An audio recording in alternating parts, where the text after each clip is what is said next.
Yeah, Man, we see. What going on? just cool. You know, we're back again Yeah, we back. after interesting set of quarterfinals in both tournaments. Interesting is the word you want to use. I want to share Um, my favorite line for this entire quarterfinals was this. yeah, Cause bro, it was, it it was, it was was, it was pressure. it was But pressure. It was pressure. before we jump into that, as usual, we had to start off with the pause. I know you say little early for you because a different kind of you caught a little earlier today, but Yeah, yeah. you're saying none, so I'm holding down for you. Right, Do something a little different today. You know, went to the Malibu right. and instead of the usual pineapple or orange juice or whatever the case that most people does mix it with, I went to ginger ale. Actually research it. It's on their website. It is a drink. Right? Okay then. Not All me. right. You understand? Give it a little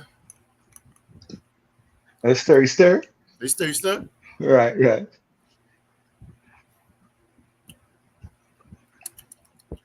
Actually not bad, I don't know.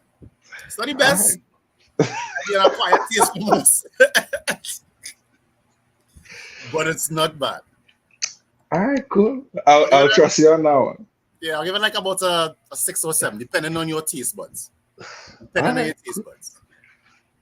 All right, no problem. So let me get into this thing. This one might be a little spicy episode. This might be a little spicy one Yeah, I know because you have some things to yeah, some things to get off with chest. I mean, this won't finish now. This will be something that we've been talking about throughout the series, but yeah, we had to touch on some things, right? But let's get on first into the let's see talk about the Euro 2024 quarterfinals review. So I mean, hear your thoughts on the games, which games were interesting, which games had um things that they want to talk about, things they want to highlight. um first and foremost at the top of it. Um Big congratulations and big hats off to Turkey. Turkey, my apologies. Yes. Turkey. You understand? They lost, but they gave a good showing of themselves. Put up a really good fight against the Netherlands, even went up on top early. But they just they just couldn't hold it down. I mean, they are a smaller team, but they did very well. I think they exceeded a lot of people's expectations, and they, every tournament there's a team that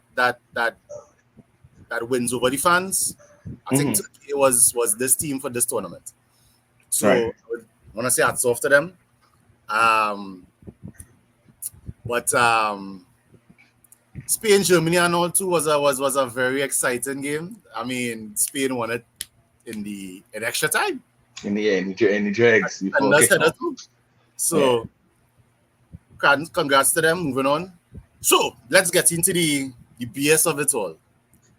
Right. England and France have been, I don't even think disappointing is the correct word.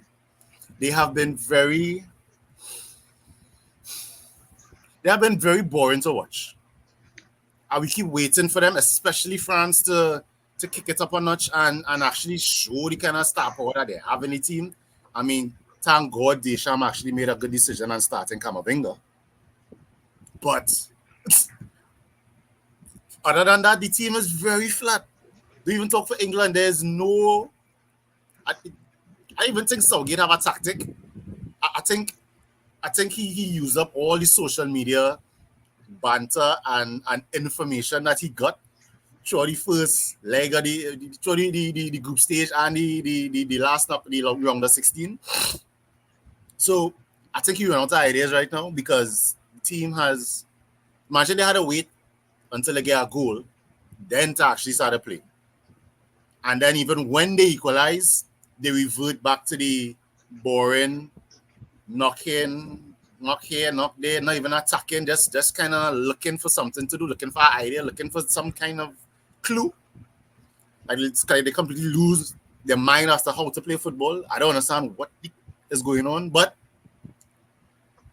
I don't know. Those two teams have been very disappointing, and honestly, I'm sure it kind of they really care to watch either of them play anymore. I mean, it's It's like you're not there's no longer an expectation of something magical is going to happen or something exciting is going to happen. I think the last excitement England had was the Jude bicycle to save them. Other than that, France haven't scored a goal in 5 games, a goal of their own. I mean, for the entire tournament. Right. So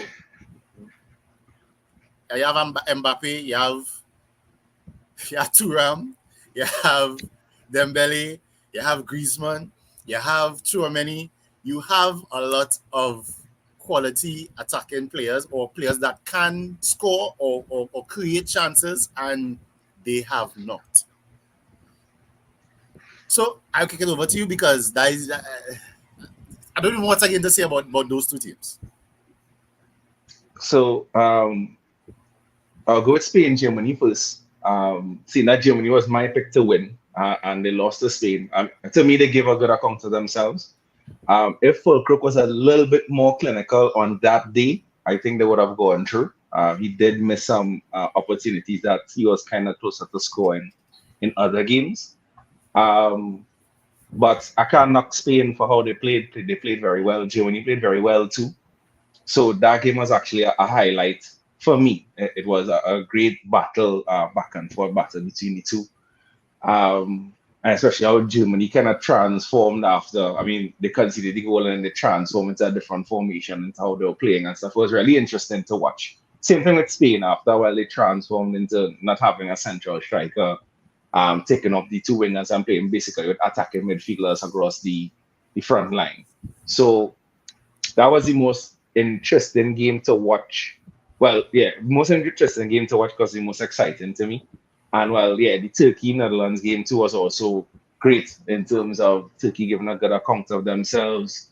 Ada looking very good. I mean, first in Ada, I need to touch on Yamal and Nico too, who looked very good against Germany too. Wirtz came on for Germany there, scored a great goal of the volley. So the young talents really were the highlights of this particular tournament. Turkey, sorry, as you mentioned, give a good account of themselves. They lost to the Netherlands, which is not bad.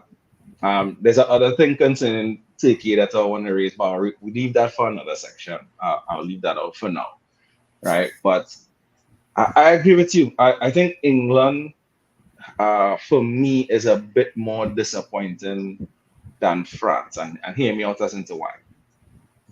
When England concede, you actually see that, yo, you need to score, you need to do something, you need to change play, you need to be more aggressive. You see that, so they go pressing for a goal. France is just there, it's just existing. It's actually painful to watch. How could, I mean, I love Camavinga as a player, but how could Camavinga and Tchouameni and Kante be the highlights of a France team that holding players like Mbappe, Dembele, Theo Hernandez to a lesser extent? So a lot of attacking players that should bring excitement and is literally a defensive midfielder, a box-to-box midfielder, right? It is your highlight, right? Griezmann is a shadow of himself from the World Cup. He is not bringing anything to the table, in my opinion. Kolomani, Thuram, they are not it. I just saying it straight out. Maybe they'll improve in the future, but right now they are not the talents that or the goal scorers that France needs. Mbappe, people will say it's the mask. Some people will say it's fatigue. Mbappe hasn't been good in this tournament. I think I did pick him to be a flop in this tournament, and yeah, he's making me at least look like I could predict something. So I don't have anything more to say about it. Just like you, I don't even want to watch those games because they won't be the one providing the excitement in that game. In that game, Spain will be providing the excitement against France, and England versus Netherlands. Netherlands will be the one providing the excitement there. England is just going to keep on doing the same side-to-side passing. People are going to say that Phil Foden is a great player. At this point in time, I don't agree. By now, he should have been able to do something. Even substitutes coming on for England are doing more than Phil Foden at this point. So, to me, yeah, that's over and done with. I mean, I would watch the finals, but I'm not too enthusiastic for the semi-finals, to be quite honest. I think the best final might be Spain Netherlands at this point. Yeah, it would be. It would be. That might be the most exciting final, but it's still left to be seen. I mean, but there's no longer any excitement to watch either England or France play. I mean, if both of them had actually meet up now in the semis, I think everybody could be sleeping. Yeah. Even the referees and one might be sleeping. So I don't know. I don't know what's the issue. Maybe it's the coaches. At this point, it had to be the coaching. You can't just blame the players alone because you're not seeing any tactics, any creativity from either of them. As I say, England, when it is they actually concede, that is when they actually want to play, and you actually see some life from them. You know, I don't know if that is just the players on the pitch that actually decide that, yo, let me go for it, or what, but I don't know. It's Agreed. It hasn't been a spectacle at all. So let me just move on from there and go into even another competition that is still to me disappointing. But let's touch a little bit on Copa and their quarterfinals, and in terms of the games you have watched, any highlights, feedback, anything like that. The officiating has deteriorated, and I don't even understand how that could be, because you think back about you have VAR to help with human error, basically, with the referee getting a bad angle and all these other things, and there are VAR reviews and you're still getting the call wrong, right? You have the referees officiating the games and blatantly letting it be a brawl. Now, I know it's Copa America. I know it's traditionally a rough tournament. But you can't have a team committing 18 fouls and then only now getting a card. While the other team committed, let me say, 3 or 4, and a player already had a yellow card. So that imbalance doesn't make sense to me. It kind of leans on a bit of bias, especially as the referee is a citizen of a team that's currently in a favorite team that's currently in the tournament. Mm-hmm. You understand? So I don't know. It's weird. The games haven't been. Not all the games have been bad. I mean, surprising team I think has been Colombia, and the surprising player as well has been James Rodriguez.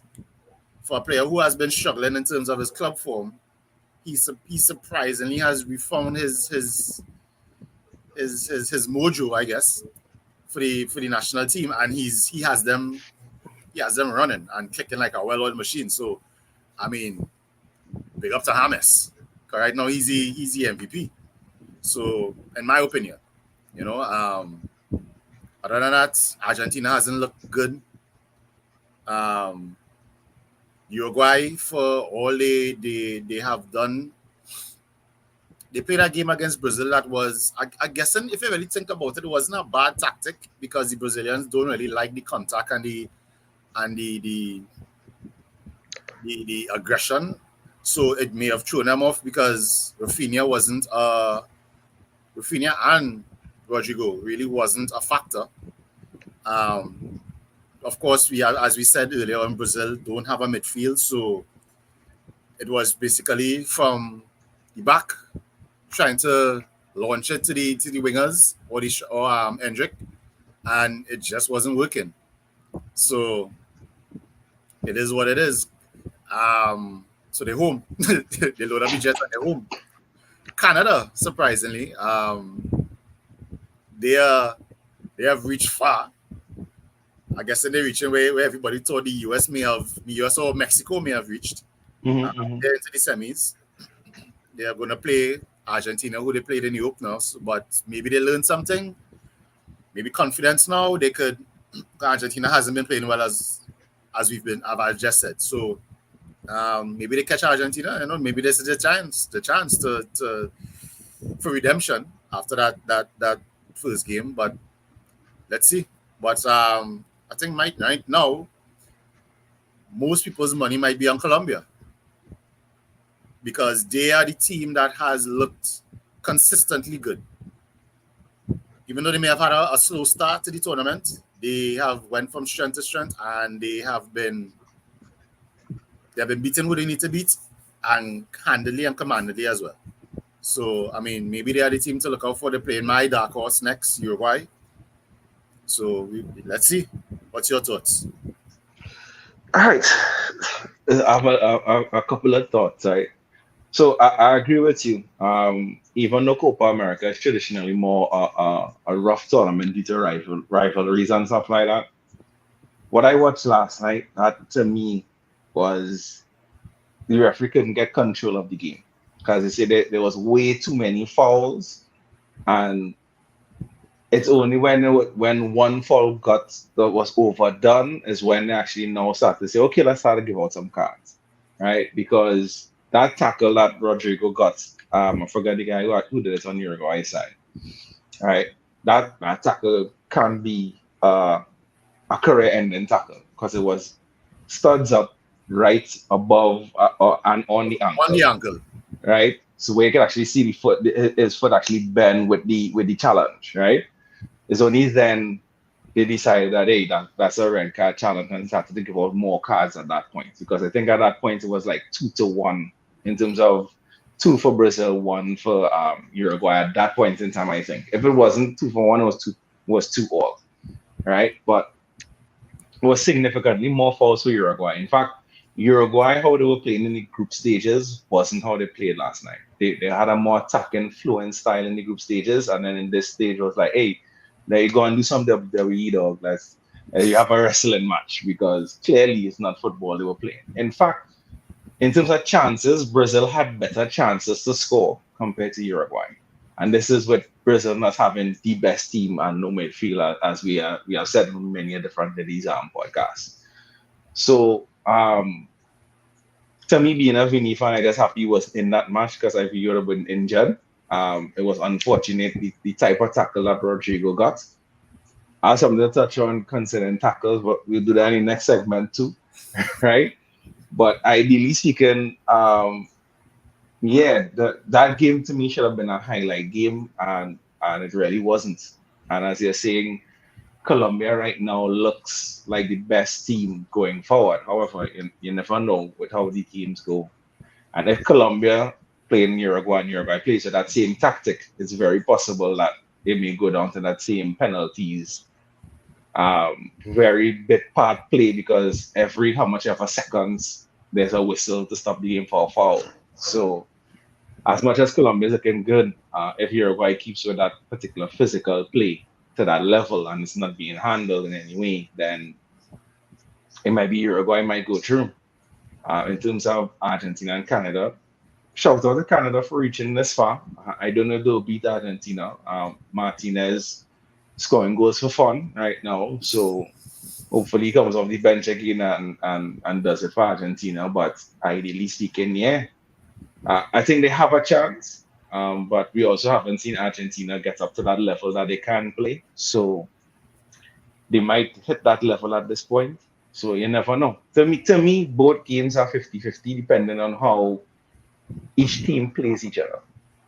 I don't think there's a clear winner, although Argentina is clearly better than Canada. I think they haven't played to that level where you can say, yeah, for sure, this is Argentina's. And I don't think the way that Colombia is playing and the physicality that Uruguay is bringing now, I don't think it clearly say that Colombia is the favorite. Yeah, they're playing better football, but that physicality can throw off from playing at the actual team. And yeah, shout out to James, shout out to Luis Diaz. Yeah, them guys playing very well, man. Especially for James, who I think he's playing in he's not playing in any major league right now and hasn't had the best club career after Real Madrid. So shout out to him for kind of, catch a mark himself. Sure, now he could actually play the game. I'm on that too. But in the next segment, I mean, I want to jump inside one time because I mean, Yeah, I yeah, haven't yeah, on the Copa review. I mean, it is what it is. Waiting to see what happens in the semis. But yeah, you want to jump inside? You want to get inside? yeah. We get I have into the plenty now. spicy part. Yeah. Okay, This is okay, a spicy chance to part. get it off now. Yeah, right. I ain't even gonna call this a sipping segment. There's not even gonna be a segment. It's a section. Yeah. Right. So we really want to know what is going on with football, right? And as you have said many times here, football is getting a bit boring, especially these tournaments. And I've been thinking about it a lot, and it could be many different things. And I've come down to maybe about 3 or 4 different things, right? One, a lot of money is involved now. So everyone is more concerned about, hey, you gotta get this money. So I'm not going to risk as much as if it was less money involved. It sounds weird, but if you know you have the ability to play defensive football and the end of it, you have a chance of winning $1 million. I'm just saying, compared to, hey, win, lose, or draw, go and get 200,000, the chances of you playing out to that boring draw to try and get 50-50 chance of winning more money is where you will go to that direction. That's one. Two is the tactics. A lot of coaches have played the exact same tactics, so it's kind of like nullifying everything. And I mean, I'll go into more detail into that after. Three, because of the tactics that everyone wants to play, we are only getting certain types of players. So you're no longer getting those creative 10 type players. Everyone has to be athletic. Everyone has to be able to play in many different positions. So there's no specialists anymore in football, right? And to me, one of the biggest things that you're seeing why there's no more specialists is think about a long time or how many free kicks you would have been actually seen scored compared to now. All right. And that's just one way of looking at it, right? And the fourth one is it's just way too much games for these professionals, right?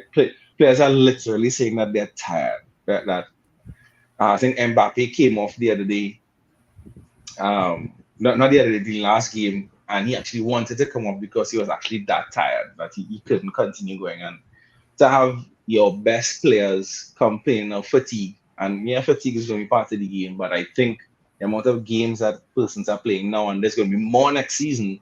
I mean, even though there won't be a major tournament at the end, it'll be more in terms of Champions League is now more games. So there will be more games added onto your usual schedule, and they're getting shorter and shorter breaks, so less time to recover. Just another quick one I want to touch on is that there is, how to put this one? There is a lack of flair to the game, right? I mean, we could put that on the creativity, but there's a lack of flair, right? Vinicius played a game in Copa. I think it was the second game. I can't remember who exactly they played. But that was the game when Vinny actually played very well, where he was. Yeah, the 2 goals. Yeah, you're right, correct.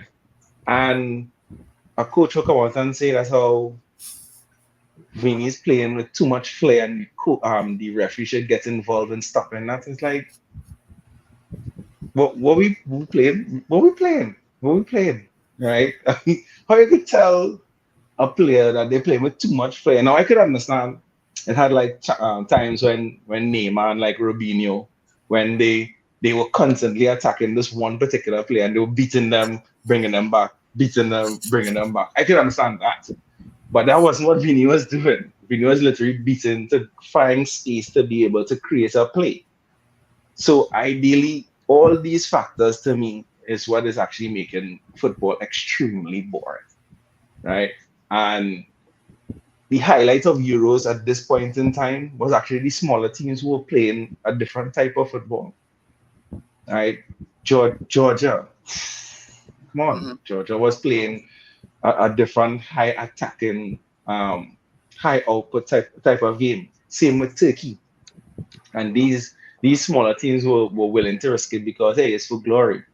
Yeah. France and England not willing to risk it because hey, we might get bashed by the media for not winning. Come on, it's not being it's not a spectacle anymore. Touching on some of the points you made there, in terms of the style of plays that the tactics being used. Could it be that seeing that everybody plays in Europe for the most part, right?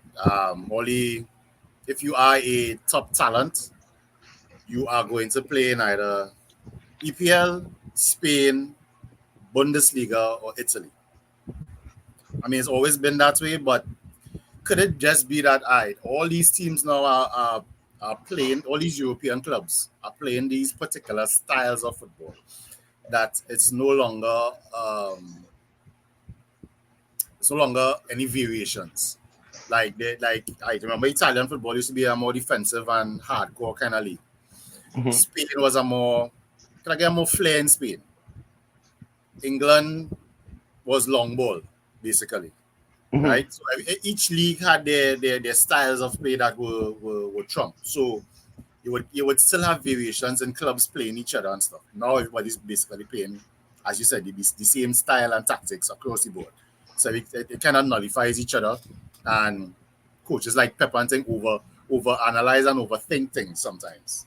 Mhm. So is it that these players are now so locked into these European type style of playing that it now translates into their national teams, and whereas with their club teams, they have more cohesion and time together to gel, but the national team is more or less throwing players together and saying, let me make it work. Have a couple of practice sessions, you like to do this, and try to make it work. So it's no longer there's no longer Brazilian style, there's no longer Spanish style, there's no longer Italian style, English style, Argentine style, etc., etc. So that everybody is now playing this European type of football, and the national coaches now have to make it work with all these players, or all these revolving players sometimes too, because of injuries and whatever the case is, form and all these other things. You have to make these tactics work because that's what they are now accustomed to, and they no longer have an identity as a nation. Because I said it a couple of times, you all agree to that. The Joga Bonita is dead, and that is what Brazil has been known for. You don't see that. You don't see yes, Vini does it a few times, but to say that the style that we knew, the Ronaldinhos, the no look passes, the tricks, there is very rarely done. So maybe that is a issue. Yes, the number of games we've said that millions of times, is that football is just a money making event now. I mean, it's always been, but it's even more so at the detriment of the players' health and safety, because you're not having a tournament here in any sense, so there's no qualifiers, but yet still there are international breaks for friendlies that really serves no purpose in a lot of instances, you know. Then you have all these tournaments, the players playing from, let's say, August all the way up to May, end of May, sometimes early June. Then they go into an international tournament in the second or third week of June. They play for a month, and then they might get 2 weeks off, and then go straight back into either the preseason, if they're lucky enough, or you go to the start of your domestic season. So where's your recovery time in that as a player, as an athlete? I'm not saying they don't get their vacation or whatever the case is, and they're not being highly paid for these things, but you want the best product on the field. So you want these top class players to be healthy. And how can they be healthy if they're not giving their bodies enough time to recover? So I think all that is playing a part in the football being mundane and boring. Yeah, to me that's my addition to that, because it has been. I mean, sometimes you watch a game and you're like, yeah, boy, that was a good game. Like let me see the Turkey and Netherlands game, for instance, or the Spain and Germany game, but that was just two giants meeting. But you come and you have France and England, who are lulling people to sleep, basically. So, and I don't know. It's. I guess it's a combination of all these things that are killing the game that we grew up knowing. I guess the younger generation now knows a different type of football, but we grew up knowing a certain levels of football, or styles of football, and that's why we fall in love with certain teams. Like I fell in love with Brazil, you fell in love with Spain, for instance. Fans fell in love with players and countries other than their own because of the style of football that was played, and the different leagues and stuff, and you identify with certain players and stuff. Now, yes, you identify players because it's all marketing, but I'm not saying there's no skill involved anymore. But in terms of a collective, it's very hard to watch some games. No, I agree, and I agree that all those points raised, they all feed into each other to give a conclusion, because there's more money in the game, so they want to have more games to make even more money, right? If you're going to have more games, that's less rest for the players, so that feeds into the rest. Because there's less rest, there's now a lot more data that is being pulled for each game to see how they can maximize each player to be able to play longer. What tactics could help in terms of recovery on the field, all those things.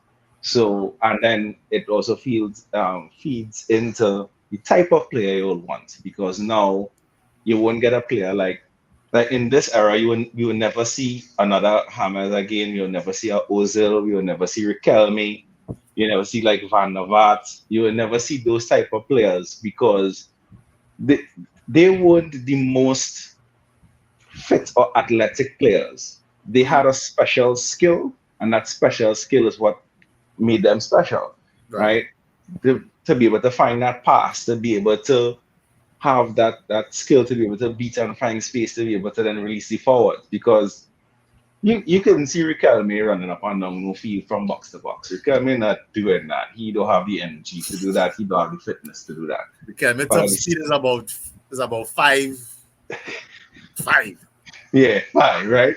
Five. But at the end of the day, Riquelme was an effective player, Yeah. right? In terms of being able to put him in a situation and play around him, right? Yeah, even players like I could even go to like Tony Cruz, to Andrea Pirlo. You're not going to see players like this anymore, because those players are not known to be athletic. They're not gifted athletically, and they're not the fittest persons. I wouldn't say that they can run a full 90 or 120, but they're not going to be running from box to box to be able to make all these tactics, these tackles and plays, right? So you're not They, seeing they players stay like that. more or less in the center circle. Correct, right? You So know what I mean? so that you're not going to see players like that anymore, because everyone needs to be able to not only just be athletic, but they also need to be able to play in many different positions. So I use an Mbappe as an example. Mbappe has to play. He started off on the right? Prefers to play on the left, and is now starting center. So he isn't specialized in one specific area. He has one area that he's more effective in, but he has to be able to play across the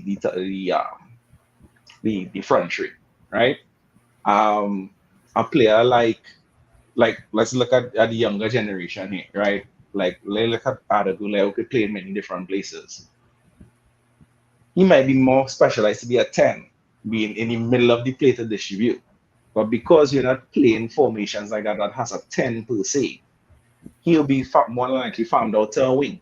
So he's gonna actually go end up playing on the right hand side, right? So he may not have the pace to play at that particular place, but you'll have to find a way to be effective on that end.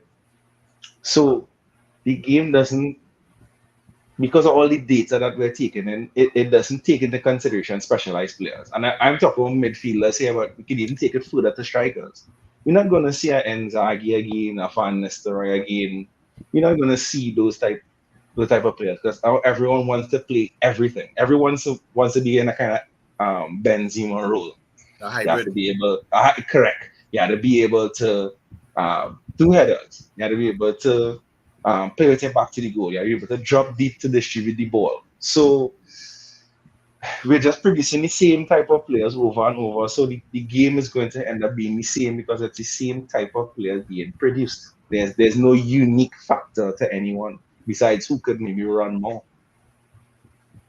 I mean, to that point, you say it kind of spills over to a lot of other team sports as well too, because like in basketball, the positionless player, Mm-hmm. where you have the stretch fours and the stretch fives, you have the 3 and D guys.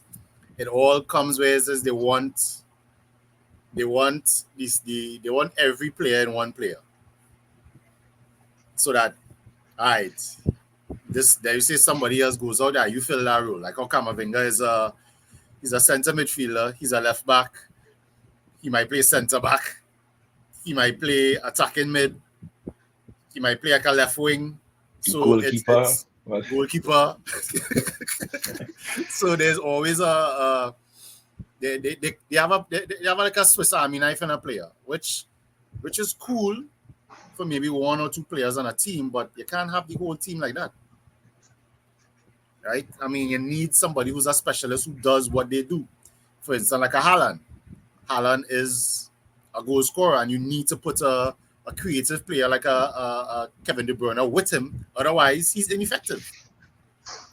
You understand? And that's the problem that City runs into, is that if De Bruyne isn't in the lineup, or if it is he's not having the best of games, Haaland looks like a ghost out there.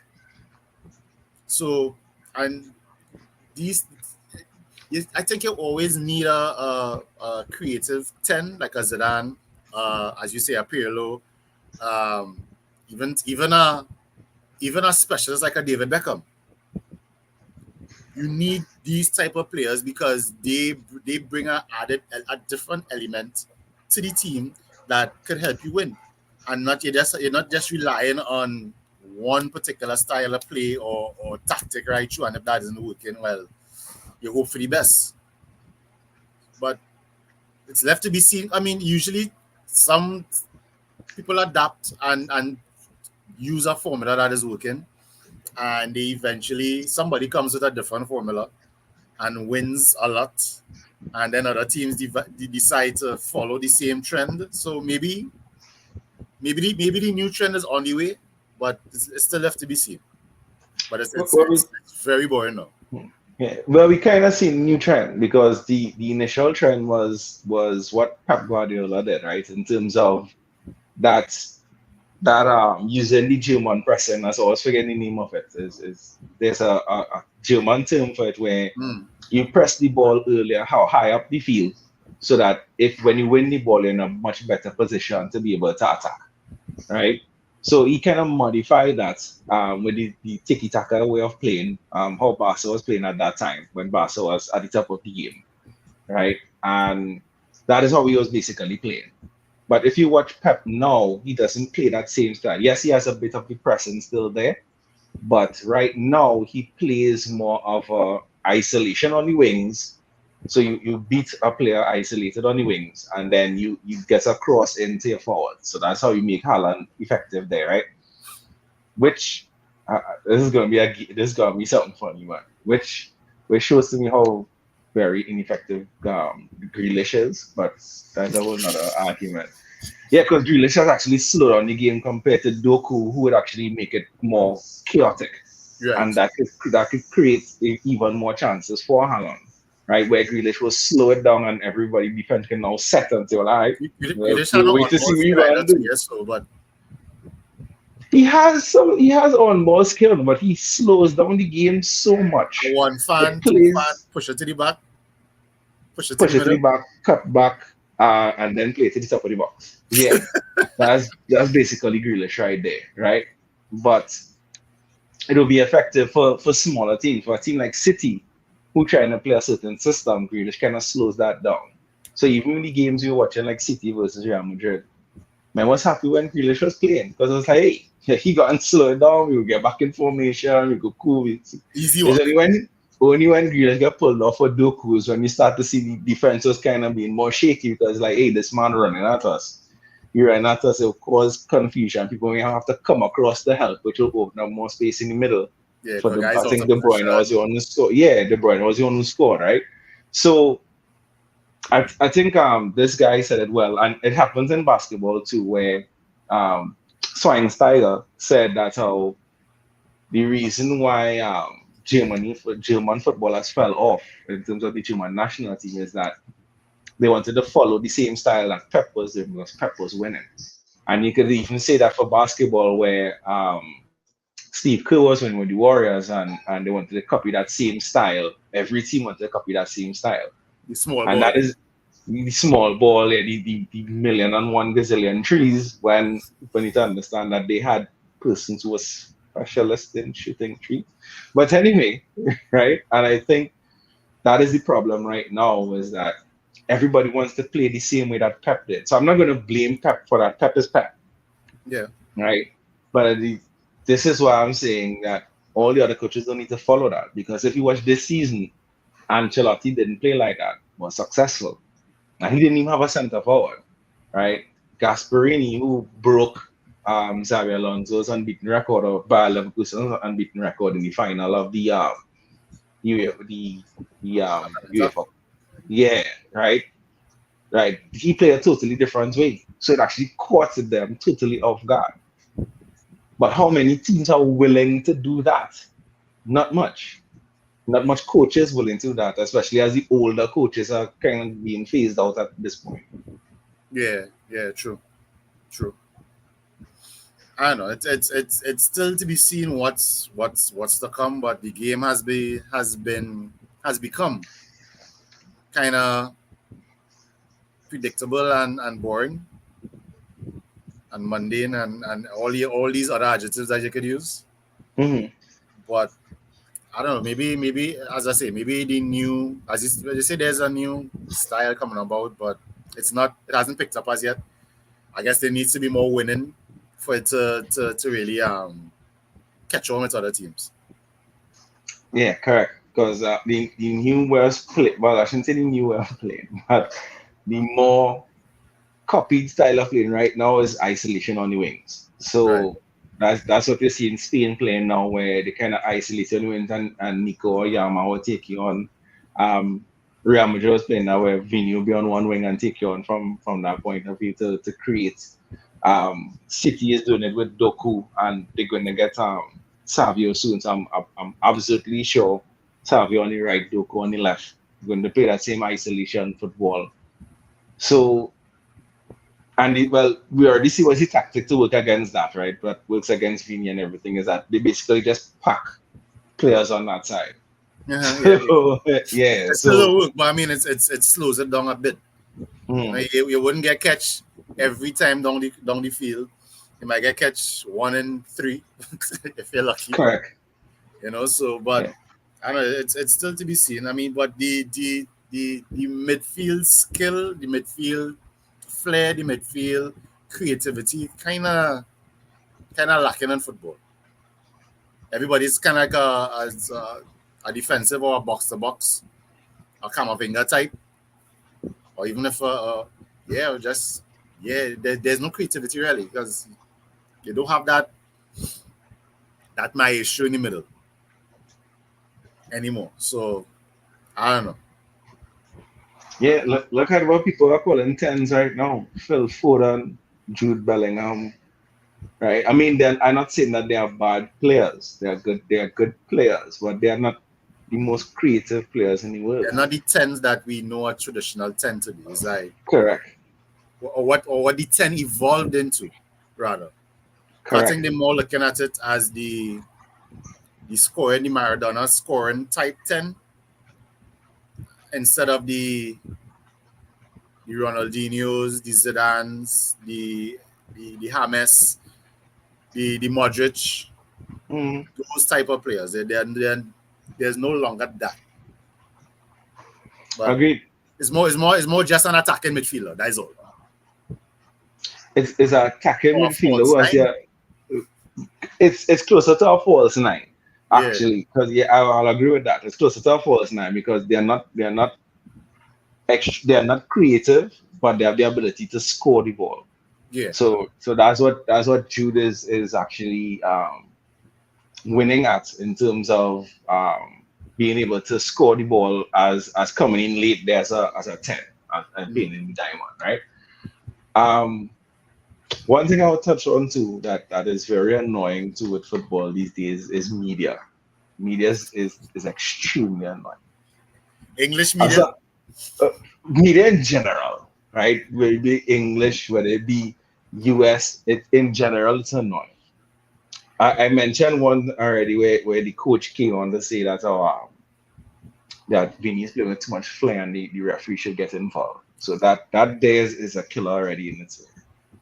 But I watched the Germany Spain game, which was a great game, and Germany did play more physical in the first half.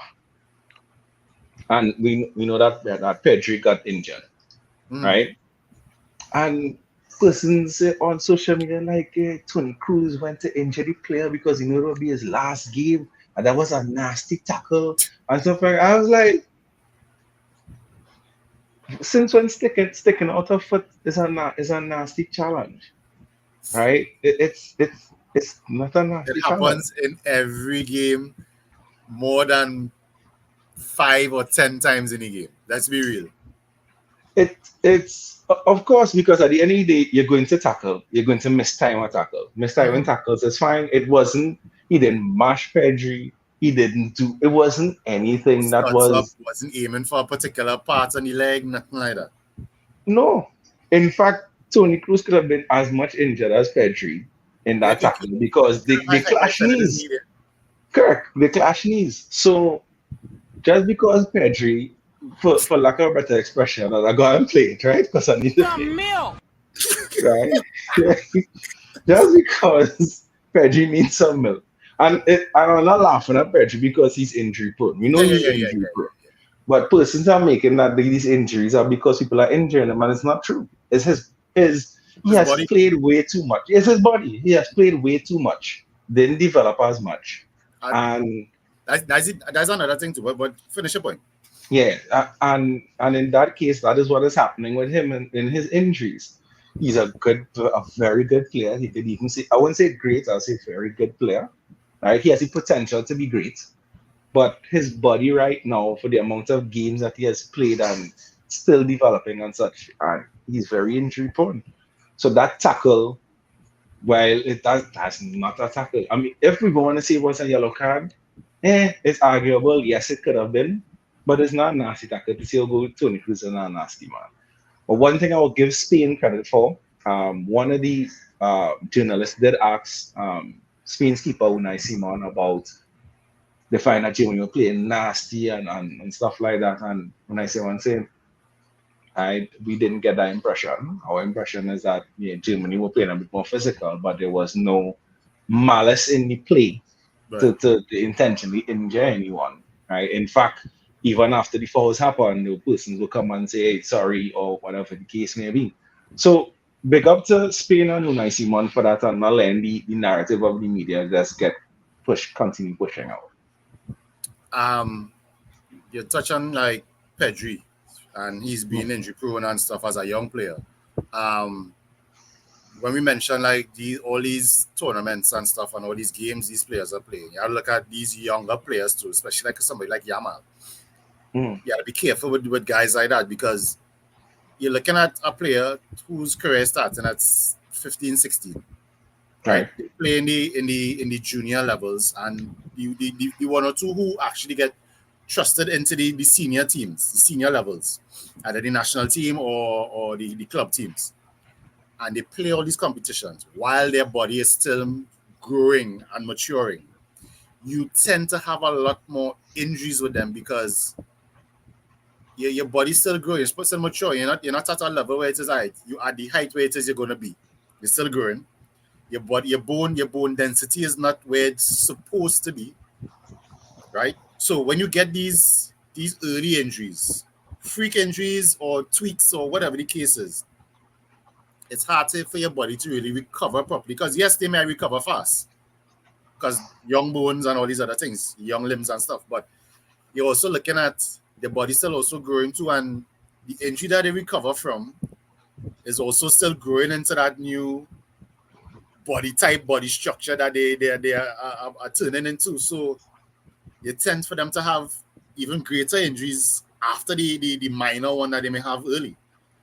So, and I find it funny that we have all this analytics and all this data and all this sports science and everything, but we still can't get that aspect right in terms of dealing with young players and injuries. I know in the NBA, when it is they let me say like a top draft pick picks up an early injury or then preseason or early in the season, whatever the case is, summer league, whatever, they hold them out for the year. Now, I used to have a grouse with it until I really start to understand the science behind it. Is that this player is injured.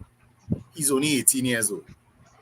He still has at least 3 or 4 years of actual growing still. And you're talking about these guys are over 6 feet, sometimes 6, 7, closer to 7 feet. And their body is still growing and maturing. And you're talking about you want them to add muscle to it as well too, as well as recover from this injury and play, let me say, 82 games or more, depending on the team. So I understand now why it says they hold them out for that year to be like, all right, cool. Let me kind of like in college where they say there's red shirt here. They hold out for the year, let your body fully recover, let you work on your game without the pressures of actually having to compete and come back for the next season healthy. My issue is that they still consider him a rookie, but that's neither here nor there. But I think in football, they need to probably start to take a similar approach. I know Real Madrid did it with Ada. When he picked up the injury early in the season and he came back, he got injured again, or injured in training, I believe. And then they shut him down for a while, for almost the whole season, rather. Ada was what, 17, 16 at the point, 17, I believe, at the point in time. So it made sense for them to say, these back-to-back injuries, all right, let me shut you down, let you recover properly before we bring you back into the fold. And they didn't even give him much minutes to. I mean, we was arguing about the minutes, let him play and thing, but coming to think of it, maybe that was the best approach for him, especially considering what they went through with Hazard. I said it's a whole other argument. We don't have time for that. But I think in dealing with, yes, they deal with injuries differently or different injuries differently. But I think dealing with young players and injury and the amount of competition they want to put on them after as well too. I think that needs to be re-looked or reanalyzed in some instances, because Pedri's one has been he played World Cup, played for Barca. Then he played World Cup, if I'm not mistaken, or a major tournament. Then he went to Olympics. And then went back with Barca again. Right. So it was like about 3 or 4 major competitions in back-to-back, and he didn't really have an off-season per se. Correct. So yeah, I think that's something that needs to be analyzed and looked at, because you want the best talent and you want to feature the best talent, especially you want to find the new young talent, especially with aging players like Ronaldo and Messi. But you can't jeopardize the merchandise, basically. Well, no, sorry, continue. No, that's matters. Right. So I think that one comes down to money also, because it's something that you're frequently seeing. Now, it happened twice, but mostly twice with AC Milan, with like El Shaarawy and like Pato. Those two were having issues being very effective at a young age and then getting all these injuries, right? But you see it a lot with Barca too, where it was Fati before. Now it's Pedri, and now there's another young emerging talent in terms of Yamal. And I think that Barca and Spain need to come up with some sort of technique in terms of maintaining the youths, as you said, because the amount of games that they're playing, the coaches need to take that into consideration. They need to consider their training too, because remember, training is different across all the different teams. So Barca players won't be as top as in strength, as in I'm not saying that they're weak or anything, but they won't focus on physical strength as much compared to maybe another team. So even those things need to be taken into consideration. But at the end of the day, everybody wants to win because money is involved. But let's look at Barca's current money situation. It's bad. So imagine if Yamal wasn't playing and they say, hey, we'll shut down Yamal. I mean, Yamal hasn't had any major injury yet, which is great. But you shut down Yamal. For Barca, that may have meant that you missed out on Champions League football. That's a lot of money for a team that, for lack of a better expression right now, is broke, right? Yeah. So I could understand the willingness to risk a Pedri, to risk these players because you need to get this money to stay afloat. Now, the reason for them reaching there, and that's another argument for a whole nother time, right? But ideally speaking, that's where the money aspect comes into play. When you have to play for this money because it's needed to keep you afloat, you will take those risks. But I think also the national team coach, which is one of the reasons why I'm protesting against Spain, is that you also need to know that these young players need that rest too. You could bring them to the tournament, and I have no issues with bringing them to the tournament. But like Pedro, you should be playing full 90, full 120. Those things shouldn't be happening. You play somewhere, you bring you on at a certain point. Or Right? rotate So them, one this game, one the next game. Correct. Because look what happened when Pedro got injured and Olomo came on. Olomo provided something that Pedro may have not have provided in terms of that later into the box to shoot. So you can rotate a bit more. Yes, Pedro may be a better player than Olomo, but at the same time, you want to have Pedro playing proper football well into his 20, deep into his 20s, and not being as injury prone as he is right now. Fully agree with that. Fully agree. But I mean, we do get paid to make them decisions. Not yet. Hopefully in the future. Hopefully in the future. Plus, there's also all these sort of pressures on the boards, the different boards. So coaches just want to not risk certain things, but they have to based on mandates. Because at the end of the day, if you don't fulfill the mandate, you're the first one out the door. Yeah, truth bus. So I mean, it's all. I guess it's all about trying to do your job, trying to do the best job possible, and also trying to do what's best for the team and players, which is hard, but this is what it is. Money had to make, and of course, corruption would still run. Corruption will always run. Can't stop that. Can't stop that at all. I think we can look to close it off here. I mean, this was our best episode. Right? Yeah, we touched on a lot of points. Yeah, we touched on a lot of points. Especially the health of football now. For me. All right, well, I think we could close it off there, man. So, as always, good discussion on peace. Peace.